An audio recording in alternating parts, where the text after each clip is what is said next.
ملک کے بالائی علاقوں میں آسمان سے سفید گالوں کی برسات، وادی نیلم میں برف باری کا 5 سالہ ریکارڈ ٹوٹ گیا۔ بالائی وادی نیلم میں 6 فٹ سے زائد برف باری ریکارڈ، ہر شے برف میں ڈھک گئی۔ ملکہ کوہسار مری اور گلیاپ میں سنو فال، مری میں برف باری کے باعث مال روڈ، جھیکا گلی اور نتھیا گلی سیاحوں کے لیے بند، صرف بکنگ والوں کو اجازت۔ کوئٹہ، کلات، مستوں، مہترزئی، مسلم باغ، چمن میں برف باری، باغ، سدن گلی، گنگا چوٹی، نیزہ گلی، تولی پیر میں بھی سفید چادر بچھ گئی۔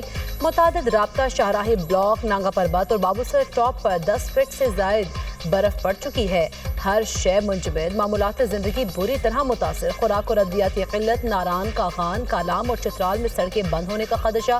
بالائی علاقہ کوہالہ میں بھی ہلکی برف باری، خانپور ہزارہ میں کالی گھٹاؤں کا راج، سردی کی شدت میں اضافہ۔ لاہور سمیت پنجاب کے مختلف علاقوں میں بادل برس پڑے۔ امریکہ میں شدید برف باری، طوفان سے نظام زندگی بری طرح متاثر، دفاتر اور سکولز بند۔ شدید سردی سے اب تک 30 افراد ہلاک ہو چکے۔ نیو یارک میں 8 افراد کی لاشیں کھلے مقامات سے ملی۔ Washington, new York, Texas, Oklahoma, شمالی کیرولینا سمیت درجنوں ریاستوں میں سرد ہواؤں کے ساتھ شدید برف باری۔ نیو میکسیکو، نیو انگلینڈ تک 1 فٹ سے زائد برف باری ریکارڈ کی گئی۔ 25 درخت اور بجلی کی لائنیں گر گئیں۔ 5 لاکھ سے زائد صارفین تاحال بجلی سے محروم، ہزاروں پروازیں منسوخ۔ شدید سردی کے باعث سکولز بند کر کے آن لائن کلاسز شروع کر دی گئیں۔ پاکستان T20 ورلڈ کپ میں شرکت کرے گا یا نہیں، فیصلہ نہ ہو سکا۔ بات جمعہ یا اگلے پیر تک چلی گئی۔ وزیر اعظم سے چیئرمین PCB محسن نقوی کی ملاقات، ورلڈ کپ میں شرکت سے متعلق تمام آپشن سامنے رکھ دیے۔ وزیر اعظم کو محسن نقوی نے تمام تر صورتحال پر اعتماد میں لیا۔ چیئرمین PCB نے وزیر اعظم کو ICC سے متعلق معاملات پر تفصیلی بریفنگ دی۔ وزیر اعظم کی معاملے کو تمام دستیاب آپشن کو مد نظر رکھ کر حل کرنے کی ہدایت۔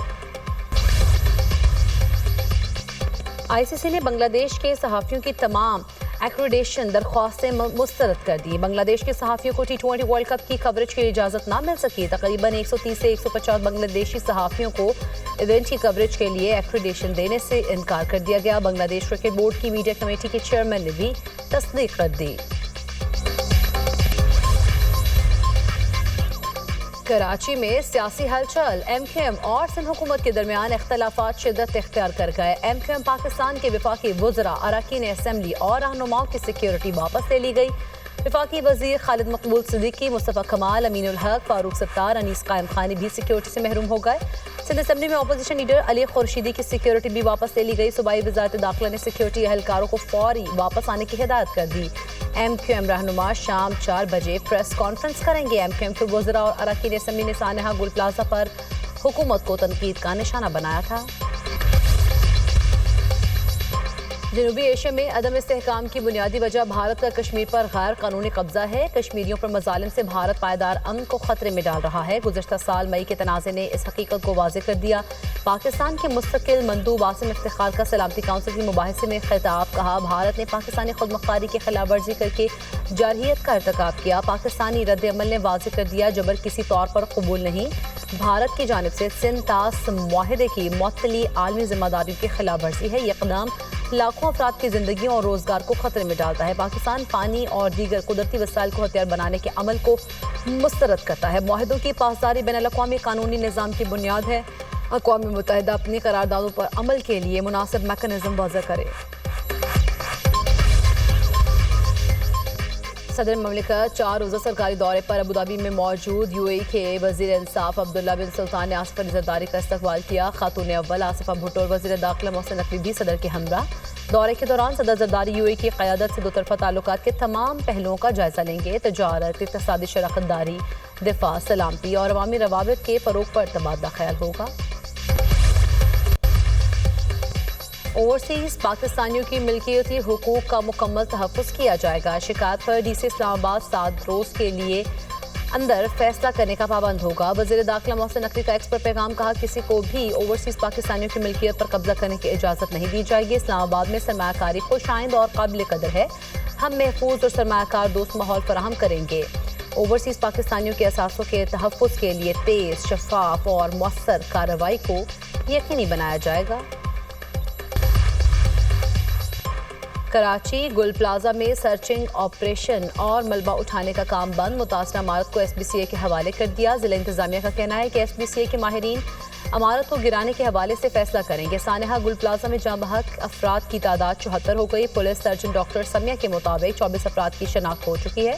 اب تک 55 لواحقین کا ڈی این اے لیا گیا ہے۔ لاشیں جل جانے کی وجہ سے ڈی این اے کا عمل پیچیدہ ہے۔ بسنت پر اشتعال انگیزی روکنے کے لیے دفعہ 144 نافذ۔ پابندیاں ہم آہنگی اور امن اماں برقرار رکھنے کے لیے عائد کی گئی۔ پتنگوں پر مقدس کتب، مذہبی مقامات یا کسی شخصیت کی تصویر لگانے پر مکمل پابندی عائد۔ کسی ملک یا سیاسی جماعت کے جھنڈے کی تصویر والی پتنگوں پر بھی پابندی ہوگی۔ لاہور میں بسنت کے دوران بغیر تصویر، یک رنگی یا کثیر رنگی گڈا اور پتنگ استعمال کرنے کی اجازت۔ خلاف قانون پتنگوں کی تیاری، نقل و حمل، ذخیرہ، فروخت اور استعمال قابل تعزیر جرم قرار دیا۔ وزیر اعلیٰ خیبر پختونخوا کا ہری پور ضمنی الیکشن میں ضلع انتظامیہ کو دھمکی دینے کا کیس۔ پشاور ہائی کورٹ نے الیکشن کمیشن کو سہیل آفریدی کے خلاف کارروائی سے روک دیا۔ عدالت نے الیکشن کمیشن سے فیصلے کا ریکارڈ طلب کر لیا۔ جسٹس سید ارشد علی اور جسٹس فہیم ولی نے درخواست پر سماعت کی۔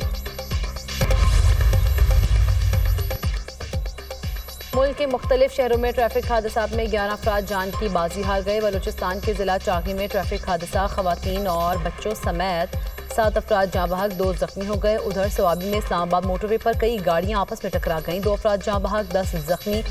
کراچی میں نام معلوم گاڑی کی موٹر سائیکل کو ٹکر، ایک شخص موقع پر، دوسرا اسپتال میں جاں بحق ہو گیا۔ دونوں کی شناخت نہ ہو سکی۔ حادثات میں جاں بحق افراد کی لاشوں اور زخمیوں کو اسپتال منتقل کر دیا گیا۔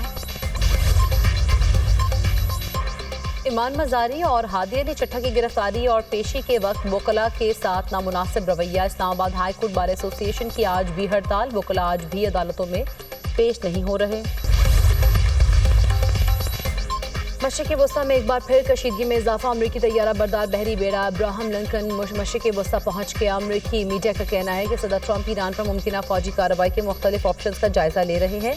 امریکی اتحادیوں کا فوجی کارروائی مؤخر کرنے پر زور۔ ترجمان ایرانی وزارت خارجہ اسماعیل بقائی نے کہا ہے کہ ایران کو اپنی صلاحیتوں پر مکمل اعتماد ہے، کسی بھی حملے کی صورت میں ایران سخت جواب دینے کے لیے تیار ہے۔ یو اے ای حکام کا کہنا ہے کہ ایران کے خلاف فضائی حدود استعمال نہیں ہونے دیں گے۔ ایران یورینیم افزودگی اور میزائل پروگرام روکے، امریکہ نے نئی ڈیل کے لیے تہران کے سامنے 4 شرائط رکھ دی۔ امریکی میڈیا کے مطابق واشنگٹن چاہتا ہے ایران جوہری سرگرمیاں روکے، بیلسٹک میزائل پروگرام ختم کرے اور خطے میں پراکسی گروہوں کی حمایت سے دستبردار ہوں۔ امریکی حکام کے مطابق کسی بھی ممکنہ معاہدے میں ایران سے افزودہ یورینیم کی مکمل منتقلی شرط ہوگی۔ ایران کا امریکہ اور اسرائیل کے خلاف بین الاقوامی فورمز پر قانونی کارروائی کا اعلان۔ دونوں ممالک اور متعدد دہشت گرد گروہوں کے خلاف بین الاقوامی فورمز پر قانونی چارہ جوئی کے لیے شکایات دائر کرا دی۔ ایرانی حکام کا کہنا ہے کہ امریکہ اور اسرائیل ہمارے ملک میں عدم استحکام پیدا کرنے اور تخریب کاری میں ملوث رہے۔ تشدد کو ان ممالک کی کھلی حمایت حاصل تھی۔ فسادات کے دوران سرکاری اور نجی املاک کو شدید نقصان پہنچا۔ امریکی اور اسرائیلی خفیہ ادارے تخریب کاروں کو براہ راست فنڈنگ، تربیت اور میڈیا سپورٹ فراہم کر رہے تھے۔